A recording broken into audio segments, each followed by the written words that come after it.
everybody. Thank you for coming back and joining me for our next episode of From the Suggestion Box, navigating feedback, the good, the bad, and the say what? So I am so thrilled and excited to have my good friend here, Tracey O'Neill. She has been involved in volunteer engagement since 2001 and is currently the manager of volunteer engagement at one of the largest metropolitan health services in Victoria, Australia. Yes, Australia people. Yes, we're going worldwide. So Tracey is an advocate for effective volunteer management and developing advanced leadership training opportunities to develop and retain exceptional members of the sector. She is passionate about the elevation of the profession of volunteer engagement and has facilitated numerous presentations for the sector. She encourages leaders of volunteers to actively participate in enhancing the visibility, respect, and leadership skills of those in the profession. Tracey would like to see volunteer management become a chosen career path, me too, and to see the role occupy senior leadership positions within organizations. In 2017, Tracey launched Volunteer Village, which is a blog designed to help create a local community of practice to continue to strengthen the impact and visibility of volunteer management through storytelling. In 2019, she became co-editor of Voices for the online journal E-Volunteerism. So Tracey, thank you so much for joining us. Thank you for being here. I'm excited. I'm really excited to chat with you, Nicole. It makes my heart happy. So we met because I don't know if some people may not know, but I recently created some journals to affirm leaders of volunteers, because so many times we kind of get overlooked. And it was just one of those things. One day I was like, man, if I was walking down the hall, what do I wish, my colleagues would yell at me as I was walking down the hall, like, oh, you're awesome, you're brilliant. So I put it down in a journal and we posted it, and Tracey found it and just posted it and ordered some, and we've been great friends ever since then because we realized that we were like-minded. So I'm so grateful for this and that you're here, and now we're talking, because we talked about this almost like 2 months ago, and now it's happening. We can't wait for yours to get started. But anyway, let's get to what we're talking about. Feedback, right? Absolutely. Feedback. So I'm just going to dive right in. Feedback. Tell me either one that you want to talk about, either the best feedback you've ever received, the worst feedback you've ever received, maybe even the most beneficial, maybe that feedback that you needed to hear, but it hurt, but it made you a better person, or one of those things where somebody just said something and you literally like, say what? Go for it. I have all of the above. Where do I start? Oh my Wherever gosh. you want. Yeah. I think the feedback I've been thinking of since you invited me, Nicole, I guess has been quite varied. And I think for me, it's been a real process of understanding what the feedback's meant to me, because some of the feedback that I recall is feedback from when I started my career 20 years ago. And I guess maybe that's a good place to start. And there's probably two pieces of feedback that I recall from the really early days of my career in volunteer engagement. One was quite a polite criticism, I would say, meant to be helpful, but certainly, I guess, feedback that a volunteer was really telling me they weren't happy with what I was doing and they felt I could do better. And the other, I guess, feedback that really, I don't know, I guess stroked my ego and made me feel amazing about myself. So quite extreme. So the first piece of feedback that I recall, and I talk about it a lot because it was my first lesson in something I've become really passionate about in my career, which is being mindful of how powerful language can be. And I had a volunteer, and I'm sure this has happened to many of us, who told me that she's not just a volunteer. So it was a volunteer who told me first, and this same volunteer was actually someone who told me that she was quite, now I don't think offended is the word, it was 20 years ago, I can't really remember, but in essence was offended by the fact that she received a generic email that said, "Dear volunteer," on the top of it. And she felt that she could give me some lessons in how to use mail merge to make it seem as though I was sending personalised feedback. So I guess herein was my very first lesson about, you know, the need for us in volunteer engagement to really recognise the person, to recognise each and every person that we work with, what their motivations are, what makes them tick, what are the things that are going to make them feel more connected to the organisation or like they're making a difference. And those two pieces of feedback that she gave to me have stuck with me my entire career. Teaching someone mail merge is one of the very first things I do for new for new staff now if they don't know how to use it, because I think it's essential. And I guess at the other extreme, the other piece of feedback that I received was hearing from one of the very first volunteers I recruited. On social media, actually, he reached out to me to say, thank you so much for giving me a chance as a volunteer, because from that experience, I have been able to create this incredible path for my career and my life. So through his volunteering with the original organisation I was with, which was the Starlight Children's Foundation, which I believe is also over in the States, he became a clown doctor. He travelled Europe with Patch Adams and spent some time at a Russian orphanage, and he became a child psychologist. And he really feels that his opportunity as a volunteer with young person to see the impact he could have and the trauma that some kids experienced in their life set him on a path that he felt was his, you know, his passion and his purpose. And for me, I guess that piece of feedback, it pulls the heartstrings, because at the end of the day, I think those of us in the profession do this because we want to make a difference as well, you know, and I always say we're not the ones that are doing the thing, whatever the thing is at our organisation, but to be able to be the person who helps to empower others to make changes and to make a difference, it gives you that little warm fuzzy at the end of every day and makes me feel like my life has purpose too. So, they're two pieces of feedback that really stick out to me. Those are beautiful. Beautiful. Yes, especially the second one, where a lot of times when we are pouring our heart out and doing everything that we can, and a lot of times you don't hear, the difference that you're making. And sometimes we probably are not going to hear half of the difference that we're making, which is okay, because that's not why we do it. But to then eventually hear something and that's powerful. Like, he took that and went so far with that, and to think that there's a little spark of that had something to do with something that you said or did to encourage you to continue to do it no matter what, because you know that you're making a difference. Yeah. Beautiful. So let me ask you. And I think. Oh, go ahead. Yeah. No. I was just going to say, I think in terms of what I've taken with me through my career from that piece of feedback is just how important it is to share with volunteers the difference they make. So I work in a really large health service, as you said, and so many times volunteers don't get the direct feedback about the difference that their work made. They just don't get it. And unless we take the time and put the effort into actually demonstrating the impact that they have, sharing it with them, but also sharing it more widely, we can give that spark to them as well. We give them those warm fuzzies, and that makes their experience more meaningful. So, I've tried to, his name's Sean, and I've tried to kind of sprinkle a little bit of Sean right throughout my career, because, warm fuzzies are cool.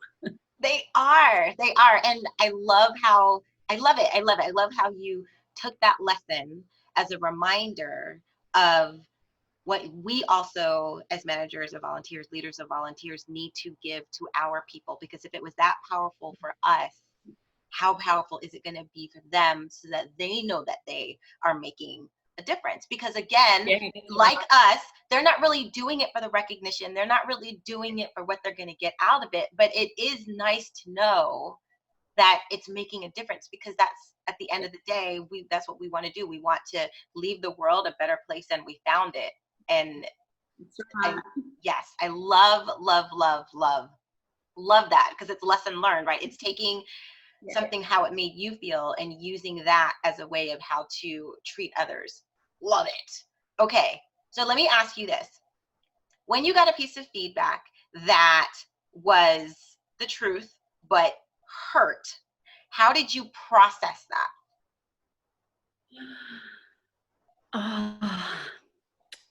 I guess it depended on who gave it. When you ask this question, 3 pieces of feedback come to mind. Okay.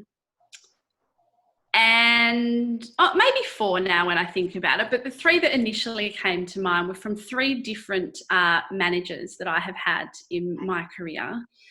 And I guess I've had very different relationships with all of them.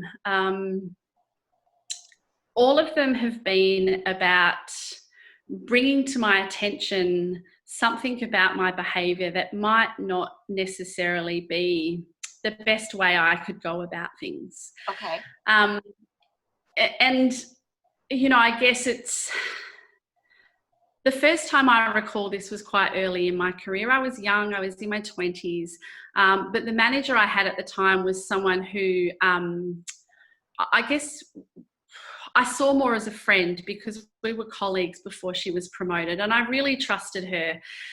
And she, a really simple piece of feedback, she told me that I wrote lists to procrastinate and avoid work that I should be doing, because I kept talking to her about how I needed to write a list to be able to do my work. And I guess for me, that was really the start of my desire to really seek feedback from my supervisors right throughout my career, because it forced me to reflect on my own behaviour patterns and how I undertook my work and how I prioritised things, and how the way I did things or didn't do things impacted on outcomes, not only my own, but the people around me as well. And so I have a social work background, and I guess one of the benefits of that is that, I trained in reflective practice at university. So it was a part of what we did every day in my studies to reflect on, why did we do this, and how could we have done it differently, and what were the impacts of how I did this. And so to have that brought to my attention and kind of a mirror shoved in my face to be looking at it going, wow, that's really true, was really embarrassing. But, because if it was clearly obvious to someone else, then, how many people are thinking that I'm this, loser who just avoids all of her work all the time. I really appreciate it. And I guess because it was from someone that I trusted, I felt quite safe receiving that feedback. The second, I guess, piece of feedback I recall was from a manager who I probably didn't have quite as close a relationship with. And, probably not to do with him, but more there was quite a bit of toxicity in the organisation at this particular time. I had some colleagues who were having some really negative experiences, and I think there were a lot of personal reactions kind of flying around the office and people taking things really personally. And he told me in one of my supervision sessions that I was a little passive aggressive, and everyone knew when I was upset because I stomped around the office. I was mortified. And I was mad at some of the stuff that was happening. But of course I thought I was hiding it perfectly well and I was behaving very professionally, but clearly I wasn't. And again, I guess in the moment, I think I was mortified, humiliated, really embarrassed. I felt really unprofessional. But over time, and probably more when I left that organisation and felt a little bit safer, I've done a lot of work now on how I cope with situations that aren't necessarily going the way that I want them to. I've recognised that as a profession and as a sector, we are often not in the position to have the voice that we need to have to make the impact that we want to. And I've learnt to not passively aggressively, just let my frustration out. I've tried to become more strategic, and I think about that piece of feedback often, and I still kind of cringe inside when I think about it. But again, I think that really forced me on a path to consider how my behaviour comes across to other people, and it is really important to me to be seen as professional. It is really important to me to be seen as someone whose voice needs to be heard and needs to be included, because I am really passionate about elevating our profession. I am really passionate about volunteers being given the platform and the opportunities that they need to. And I'm really passionate about volunteer engagement being strategically driven in an organisation, not just, I used to say to my CEO, we're not some nice thing, fluffy thing over here that makes us look good. Like, if we are, don't even bother employing me. Like, don't waste your money. Yeah. You shouldn't have a volunteer program if it's just to make the organisation look good, but it doesn't matter what they do. So I think, I guess I've grown a lot since that time. That was probably 15 years ago. And I didn't have an understanding of what strategy meant. And I didn't have an understanding of, the true impact of volunteerism. And I didn't understand the importance of my position to be an advocate for volunteers and volunteerism. And so, again, from that mortifying experience, I think I've grown a lot. And I love looking back on that moment and thinking, I'm not that girl anymore. Like, I would never do that again. And I'm more open. If I'm having a bad day, I'll tell you about it. It was only probably 2 months ago that I emailed my old director, and I said, I'm not okay. You need to know that I'm ready to leave. This is frustrating me. That is frustrating me. No one's hearing me. No one's reached out to me.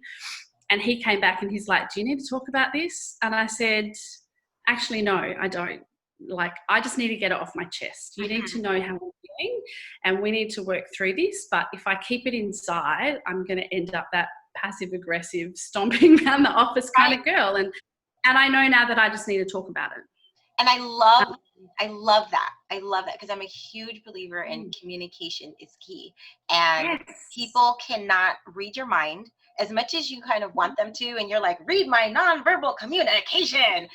People are so caught up with everything that's going in their life. Like, and it's not even necessarily that they're doing it on purpose. They're just so focused on what they're doing that if they haven't learned to purposely detect things like that, they could completely miss it. And it's not anything that they're doing on purpose. It's just, everyday life is happening. And especially what you were saying in terms of really trying to get our profession to move forward. And if they see you as this passive aggressive, she just walks around stomping. Number one, the profession of volunteer management already kind of has to fight for a seat at the table. And then being a woman on top of that, where a lot of times if you go into the room, it's like, it's just the woman. It's just like that. Just, I feel like just is a 4-letter word. Like, my gosh, get rid of the word. So being able to take a seat at the table, communicate what you want, and people understand and know where you're coming from and that you're passionate about it. And they have that opportunity to see that you're not coming, you're not whining, you're not like, you're like, no, this is what needs to happen, da-da-da-da-da-da-da. It builds respect, and it puts you in a place that people can work with you to do things. And those are the little steps that we need to take to continue to push forward. Love it. That's right.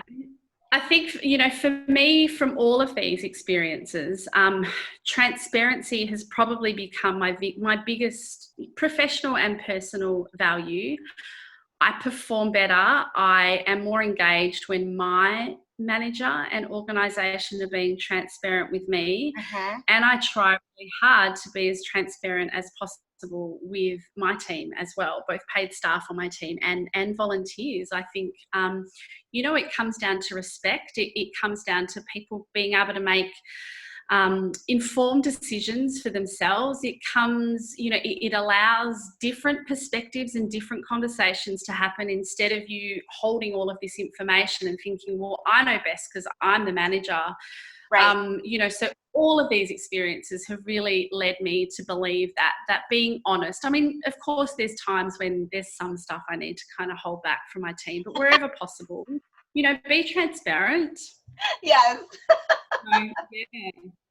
And I think the third piece of feedback that came to mind when you asked that question about, you know, some of the challenging pieces of feedback is from my current director, and he is someone who I guess started as a colleague of mine in a completely different program and has really kind of elevated up the ranks in our health service. But again, he's someone I really respect and someone who is, you know, as transparent as I think he can be in his position. But he's also, I guess, a reflective practitioner. His specialty was spiritual care. And he said to me, and it was only last year, I'm someone with huge passion and enthusiasm, and it kind of bursts out of me when I'm excited. Yes. And I guess I don't know if anyone's done the I don't even know what it's called, the DISC communication. Yeah, I know exactly what you're talking about. Yeah, so for those who don't, I guess it's just about, you know, 4 different styles of communication. And I had done a really brief workshop on it last year prior to him giving me this feedback. And he said to me, Trace, you know, I love your vision and I love your passion and your enthusiasm. It's incredible. But sometimes you need to hold up and let people catch up with you because you want people to walk alongside you. You don't want to walk in front of people. And that was really powerful for me, and probably more so because I'd just done this workshop where I had reflected on the fact that I am what's called an influencer in terms of my communication style. Okay. You know, I love storytelling. I'm kind of off the cuff. I don't necessarily prepare much. I'm all about, you know, passion and excitement and drive and purpose and all of that kind of stuff. And it kind of follows up with some of the challenging behaviours of this, you know, of this particular style, which is around, you know, not always following through and Right. not always. And so that really made me sit back to go, wow, like there's all these other people that I work with, and yes, they all have the same, it was similar kind of, you know, passions, but their communication styles and what's important to them is really different from me. And that piece of feedback, again, and I mean, he delivers all feedback beautifully. I've heard him had the most challenging conversations with people who have had appalling behaviour and makes everyone walk out of a room feeling amazing, even if he's said, this is not okay.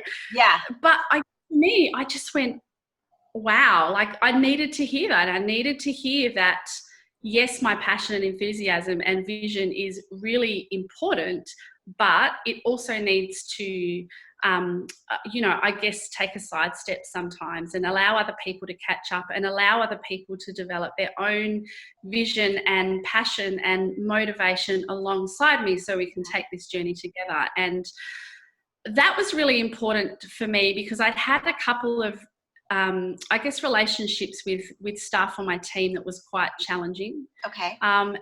And I recognised that part of it was because of exactly that. They had totally different communication styles. They needed something different from me than what I was offering. And I needed to find a way to come together with them so that we could walk side by side rather than me leading from the front with my little pom-poms and cheer squad. you know, which I think still has a place sometimes. Right. And I guess one of the amazing things that came out of that is one of those staff members actually retired earlier this year. And I was brave enough for the first time to say, I would really love to do an exit interview with you, and not just about your experience with the job, but I would really love to hear your experience of me as your manager, what worked and what didn't, and what would have been more helpful for you to give you a more powerful experience. And she just said to me, oh my God, like, wow, no one's ever asked me this before. And I said, you know, it's important, you know. I think many of us kind of start our careers where we're really self-absorbed, and we know what we're passionate about, and we know what we know what we want to achieve, but we forget that we can't do this without the people around us. You know, so that was, again, really powerful. And I think through all of this, feedback has become one of the most powerful tools I could ever have, professionally, ever. Good, bad, ugly. You know, it's, I think about a potential volunteer who I sent a letter to tell him that he wasn't successful in his application to become a volunteer. Okay. And amazing, this was a program I got to set up from the start. So I got to establish the volunteer program for the Olivia Newton-John Cancer Wellness and Research Centre here in Australia, which was incredible. But it actually meant I got to do all the things that made it an amazing program that probably didn't exist in other programs I've worked in, because they weren't there when I started and I never had time to create them. Right. So that's like literally the dream come true. Like to have like a clean slate and be able to create it. Oh, yes. Yes. But I remember, you know, he phoned me, and the reason I was able to confidently, and you know, I remember in the past rejecting people and going, oh my God, I hope they never ring me, I don't want to talk to them, I can't tell them why. Yeah. But we created, just as we do for staff, we created an assessment form where we assessed people in group interviews. We were really clear about the criteria that we wanted to see. We knew the roles that we wanted to recruit to. Now this person had survived like 5 or 6 different types of cancer and wanted to come and share stories of hope with our patients. And, wow, you know, the fact I was able to kind of, you know, he rang and yelled at me. This is the point of the story. He rang and yelled at me down the phone. How dare I? Who do I think I am? You know, the doctors said that he would be amazing and you need... And I actually sat there and went, one, you know, we had all this criteria and I'm still confident in this decision. I didn't just say this because I didn't like you as a person, or I kind of didn't feel right. We had really clear criteria and we were able to say, this person doesn't fit what we are looking for right now. Right. And the second point, I was like, you just yelled at me on the phone. Right. Like, I don't like you working on my team. Like, we're having people... You know, we want people to work with patients who are going through a traumatic life experience, and like, no, you know, right. So it's funny that you say that, because I was literally thinking, I was like, the fact that he is yelling and going off on you had to have been confirmation, like, this is why you said no, because what if a patient is having a bad day and said something, and that's just, good job. Yes. Okay. And again, I guess, you know, it's about, for me, that was all about having the processes. I still believe that now. Like, I think if you set clear expectations with everybody, you're able to have those really challenging conversations. Yes. If I think about giving feedback,